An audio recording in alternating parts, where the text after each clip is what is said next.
When a certain demographic can't understand something, the conclusions they reach are off the chart. Welcome to World of Batshit. The night sky. A source of wonder and timekeeping to our ancient ancestors, it was their window on the cosmos around them, and is ours too. The ancients, just like us, could see 5 planets with the naked eye: Mercury, Venus, Mars, Jupiter and Saturn. The last 400 years of optics-driven astronomy has revealed more and more about these objects, as well as revealing Uranus, Neptune and countless other smaller objects in our solar system. So surely nobody could be dumb enough to claim that planets don't exist, could they? Here's one. The video title promises to explain observatories, and he thinks Saturn is no bigger than a car, which already presents a paradox with the claim that planets don't exist. Who is this man? He's a flat earth conspiracy nut with a channel called Arse Holes, so for the purposes of this video we'll be needing a suitable moniker for brevity. Abbreviating to SAS doesn't seem suitable, it just sounds way too impressive.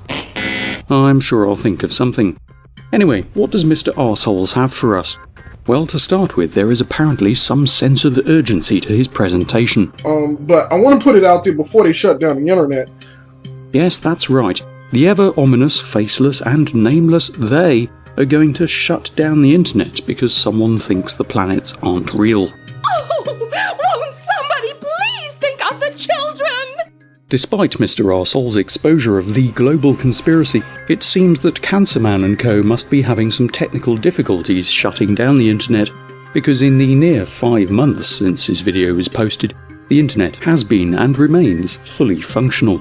Mr. Arseholes begins his exposure of fake planets by claiming an official admittance in relation to Pluto. And when they could no longer hold up the lie anymore, then they said, well, you know what, it doesn't exist. Anyway, I'm going to do a whole video on that. Sadly for him, they didn't say Pluto doesn't exist at all. The IAU changed its classification after much debate from planet to dwarf planet after the discovery of larger Kuiper Belt objects such as Eris, and a lack of consensus as to whether those objects should be regarded as planets. As a result, the term planet was given a clear definition. A planet must orbit the Sun, and by the Sun we mean the barycenter of the solar system. It must have enough mass that its gravity pulls it into a state of hydrostatic equilibrium, with the effect of it having a rounded shape, and it must have cleared the neighbourhood of its orbit by being gravitationally dominant. It is this last point in particular that distinguishes a planet from a dwarf planet. The asteroid Ceres is also classified as a dwarf planet. It has not cleared the neighbourhood of its orbit. It orbits the Sun in the asteroid belt along with many other asteroids. Pluto is similar. It is part of the Kuiper Belt. Mr. Arseholes might like to note at this point that that doesn't mean that Pluto doesn't exist, particularly bearing in mind that he plans to do an entire video on Pluto not existing, which could well turn out to be a complete waste of time. He moves on to Mars, apparently wanting you to think that Mars also doesn't exist because, well, I'll just let him explain his reasoning. They're supposed to have a man on Mars soon, back in the 1960s. They didn't even go to the moon. So how can they plan on going to Mars? And then in they said 1970s, we'll have a man on Mars. Never happened. 1980s, never happened. 1990s, never happened. Okay? Going all the way down into the 2000s. A man on Mars, right? It never happened, right? And they keep pushing the fucking date back. So every time, they pump it, they hype us up with these dreams, and then they pull away and say, okay, another 25 years. Keep sending us some money. Right? So, anyways, I'm going to talk about that in a separate video. What Mr. Arseholes has failed to consider is that unmanned missions have been sent to Mars with a success rate of just over 50%. He might also like to consider that NASA isn't the only space agency in the world. There are more factors to consider when planning space missions than whether the target object actually exists. You can't go anywhere if you can't solve the engineering problems involved. Getting men to Mars will involve spending many months in space, which means you need to be able to build a craft with enough fuel to be able to get there in a reasonable time frame. enough food and water to sustain the astronauts, ways of dealing with and recycling human waste, ways of shielding said astronauts from the exposure to radiation, such that they're still in useful health on arrival. Then you have to figure out ways of getting a craft that heavy onto the surface safely, ways of sustaining the astronauts on the surface, and, unless you want it to be a one-way trip, enough fuel and rocketry to be able to take off again and return to Earth. That doesn't mean that Mars doesn't exist, particularly when you can step outside and look at it for yourself, as people have been able to do since the dawn of humanity. It is at this point that Mr. Arsehole gets on to the main event of his video, Saturn. So without further ado, let's see what evidence he has gathered that enables him to conclude that Saturn doesn't exist, or, Now, it is interesting how in a lot of these photos, the sun is, and now this is by NASA.gov, the sun is on your right hand side, but somehow you can still see the dark side of Saturn. Go figure, right? Ironically enough, had Mr. Arsehole practiced what he preaches and gone and figured, he might have figured out that what he thinks is some intractable problem, indicative of incompetence on the part of the supposed image fakers, isn't a problem at all. Unfortunately, he seems to be too busy assuming that all shadowed areas in space are obliged to be pitch black. If only there was something in the vicinity of the planet that could reflect light back onto its night side. Oh wait, there is! The rings. They're made of water ice, which is highly reflective, and we can tell that they reflect light by the mere fact that we can see them at all. Unsurprisingly, some of the light they reflect hits Saturn, illuminating its night side with ring shine. Reflection of light from Earth provides a similar effect and indirect illumination of the Moon's night side, and this is clearly visible with the naked eye. Now we're starting to run into problems, because not all of the pictures are consistent. Of course, they don't have to be. Many of the images Mr. Arsehole has looked at were taken by Cassini, a probe that not only orbits Saturn, but undergoes changes in orbit as mission objectives dictate, and therefore returns images from various points in its orbits, capturing views of the planet and its moons from different angles. It'd be a rubbish mission if it just returned the same photo over and over again. It'd certainly give the science budget whiners something to moan about. Not that it could, because Saturn is in orbit around the Sun, and so its illumination will change as it goes through its seasons anyway. But hey, at least Mr. Arsehole would get the consistent photos he needs to conclude the existence of objects. Here again, you have the shadow on the top side of the rings, right? But there's no shadow. Here's the disadvantage of getting your understanding of reality from thumbnails on a Google image search. This image was compiled by amateur Cassini imager Gordan Ugarkovich using 12 images captured by Cassini on 10th of October 2013. When we look at the full-size image, we see that despite the presence of camera artifacts, the shadow of the rings is clearly visible, contrary to Mr. Arsehole's suspicion-laden claim. When we look at how Saturn was illuminated on 10th of October 2013, it's not hard to see why, when viewed from above, the shadows of the rings aren't as visible as he would like, mainly because Saturn is an oblate spheroid and they're being cast onto the other side of the sodding planet. Now, if you say this is a shadow, this thin line right there... I do, mainly because it's obviously a shadow, consistent with the objects being illuminated and the direction of the incident light. If you're going to claim that to be a shadow, you still run into a problem because the shadow would not be that thin. It would spread much further across the surface of Saturn. False. Saturn's rotational axis is tilted 26.73 degrees to its orbital plane. As it orbits the Sun, from Earth's vantage point, the rings may appear to obscure Saturn's northern hemisphere or its southern hemisphere, or anywhere in between, being difficult to see when edge on. This is NASA.gov now. This wouldn't be such a thin line. But you can see from the photo that the rings are nearly edge on to the observer, and that the illumination is also from roughly the same direction. Why wouldn't the rings or their shadow appear thin when they're clearly being viewed from a more edge-on perspective? Why is it even necessary to explain this? And what is this? Well, the clue is in the picture caption. It's a transit of Saturn by some of its moons. It's written right here in plain English. The two larger circles that Mr. Arsehole can see are Titan and its shadow being cast onto Saturn. And how did I find this out? Simple really, I just clicked through to the source article from JPL, which explains the image and what you can see in it. It seems then there is no need for the ominous they to shut down the internet when some of the people with access to it are too dim-witted to use its most basic functions, or to read and find the answers to their own questions. To try and understand something as complex as shadows and the third dimension more clearly, Mr. Arsehole has taken to producing a 3D model of Saturn. You see that? See that thin shadow right there? That's from the rings. Okay? That should happen. Okay? That should happen. Wait, wasn't he just saying that the thin shadows shouldn't happen? This wouldn't be such a thin line. Unfortunately for us, making up his mind doesn't appear to be in Mr. Arsehole's skill set, because it's time to go back to Google image searches. This is an amateur shot. Look at this shadow. Tilting upward, the shadow should tilt upward also on Saturn. It should. Okay. I honestly don't know which is funnier.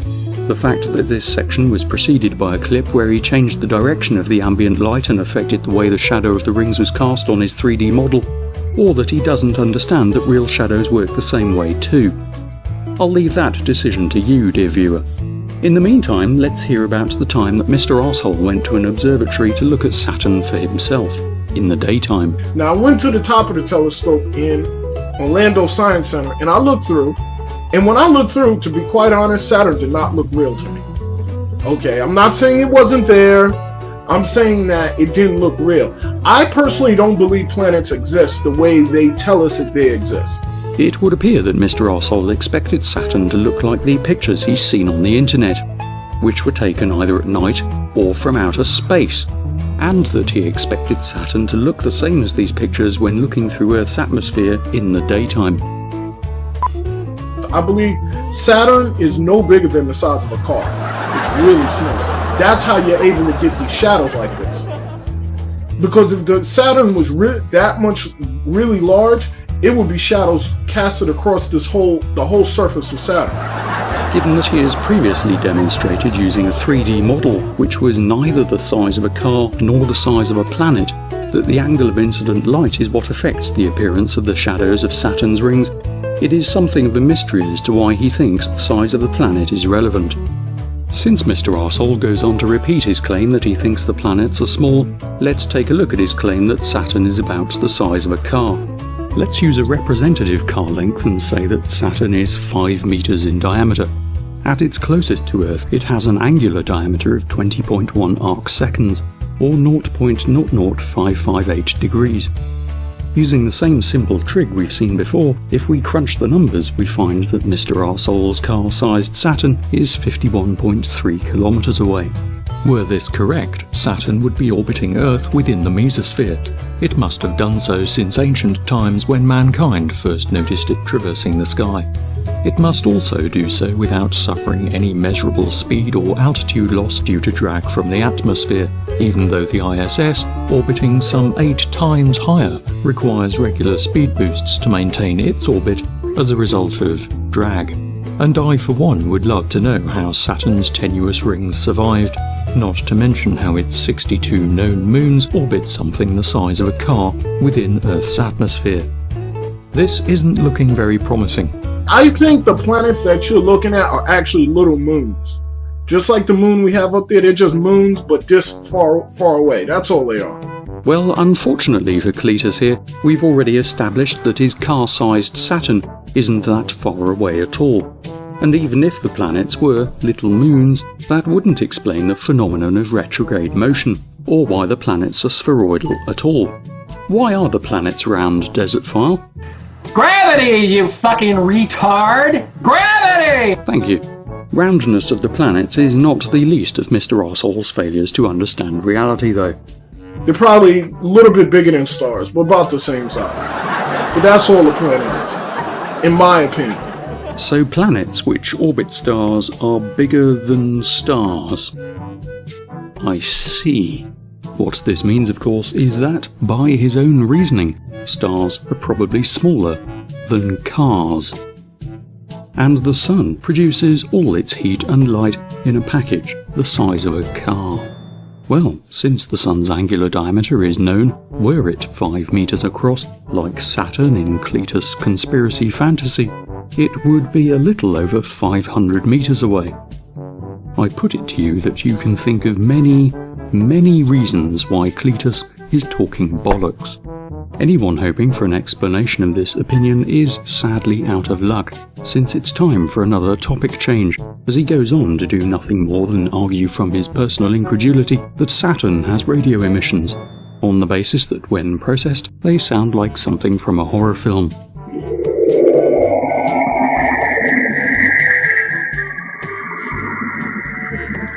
They really think we're fucking stupid. And it seems with good reason, particularly when Mr. Arse Hole is about to shoot himself in the foot yet again. And here is something called opposition, right, of planets. When the planets are on the same side as the Sun, or the Sun, they're relatively close to the Sun, you can't see it because the sunlight obscures the planets in the background. Okay? And so that's what's called opposition. If you just look this up, opposition planets, they'll explain it to you, okay? I read through this whole thing. I'm not going to read it again. Well, I think he should read it again, as I'm not convinced he did read the whole thing. In fact, I'm not convinced he read the first sentence. Luckily for us, any impending non sequitur from Cletus' failure to understand the concept is averted by its absence in favour of another rapid change of subject. So what am I saying? I'm saying that, oh, here's another one. Fake image from observatory, Jet Propulsion Laboratory. Okay, NASA's great observatories, right? Bullshit. Okay, Google gives $1 million to Historical Lick Observatory. Okay, so Google's in on the bullshit. They're supporting the round Earth bullshit. Of course! Yes, it's straight into another allegation. Google are in on the round Earth conspiracy, even though Mr. Hole has no apparent objection to the other planets being round. But wait, it's time for another topic change. Space.com, this is complete bullshit. Okay? You cannot see a galaxy like this with the naked eye. I don't care where you say you are. You cannot see a galaxy like this with the naked eye. The problem here is that he's comparing apples and oranges, and complaining that his orange doesn't taste like an apple. With the naked eye and dark skies, you can clearly see the Milky Way and darker regions due to the vast clouds of interstellar dust. To see the galaxy more clearly, you need to gather more light than the eyes can manage by themselves. One way to do this, of course, is by using a camera, rather like what happened when the person took this photograph. Later in the video, he declares this image to be bullshit and asks, "This is bullshit. I mean, oh please, could you imagine seeing stars like this?" Since the picture clearly shows trailing of stars due to a long exposure time, it's unclear why Cletus thinks that should be a match for the eye. What is clear is that he really hasn't thought through any of his objections. And the fact that they're shooting lasers into the sky is total bullshit. No, it isn't. Lasers are used with telescopes that have adaptive optics to compensate for the distortions caused by turbulence in Earth's atmosphere. Look through any telescope at a celestial object, and unless the atmosphere is incredibly calm, you will see the effects of turbulence. For large telescopes, being able to counteract these effects improves the angular resolution of the telescope, resulting in much clearer images. The laser is used to generate a reference light source in the atmosphere so that its distorting effects can be measured and then countered. Cletus would have found this out had he bothered to look, but it's just easier to make something up, claim a conspiracy, and then ramble incoherently on the internet about it. Luckily, in lieu of such research, he does have an explanation of his own. The lasers are supposed to go up there to create a hole in the atmosphere so they can see the stars better. Yes, you did hear that correctly. The lasers are supposed to go up there to create a hole in the atmosphere so they can see the stars better. If you believe that, you're an idiot. Yes, if you believe Mr. Arse Hole's laughable claim that telescopes use lasers to shoot holes in the atmosphere, then you are indeed an idiot. If they really have the technology, they don't have to Photoshop anything. It should be just take a snapshot. If you were hoping for some evidence of photoshopping, I'm sorry, but you're out of luck. Cletus has as much evidence of that as he does knowledge of any of the subjects he's chosen to speak about. Why Photoshop bullshit? And it's always the Milky Way galaxy. Oh, man. There is, of course, one very compelling reason why the Milky Way features so heavily in shots of the sky taken from Earth.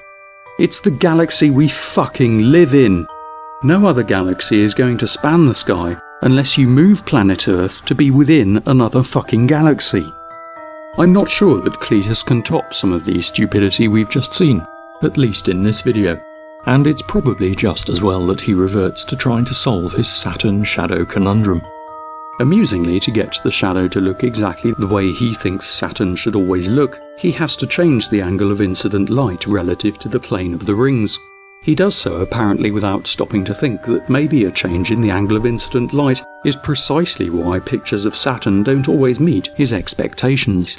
Sadly, for sufferers of the Dunning-Kruger effect, the skills you need to produce a right answer are the ones you need to recognise what a right answer even is. It is perhaps for this reason that Mr. Arse Holes' video really boils down to nothing more than the go-to techniques of conspiracy nuts everywhere. Arguments from incredulity and ignorance. If you've been wondering whether consumer electronics and computers should only be available to those with a license, check out the people who think the planets are part of the conspiracy. It's a world of batshit. The observatories are funded by these NASA and all these Google and all these people, these corporations. They are in on the lie. I personally don't think Pluto ever existed. Now, that's just my personal opinion. Look, they're shooting lasers again, green lasers. Why are they photoshopping this? Why are they lying? Oh, you're gonna tell me they're not lying.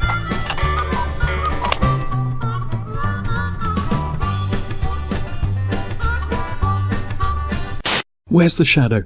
Where's the shadow? Peekaboo!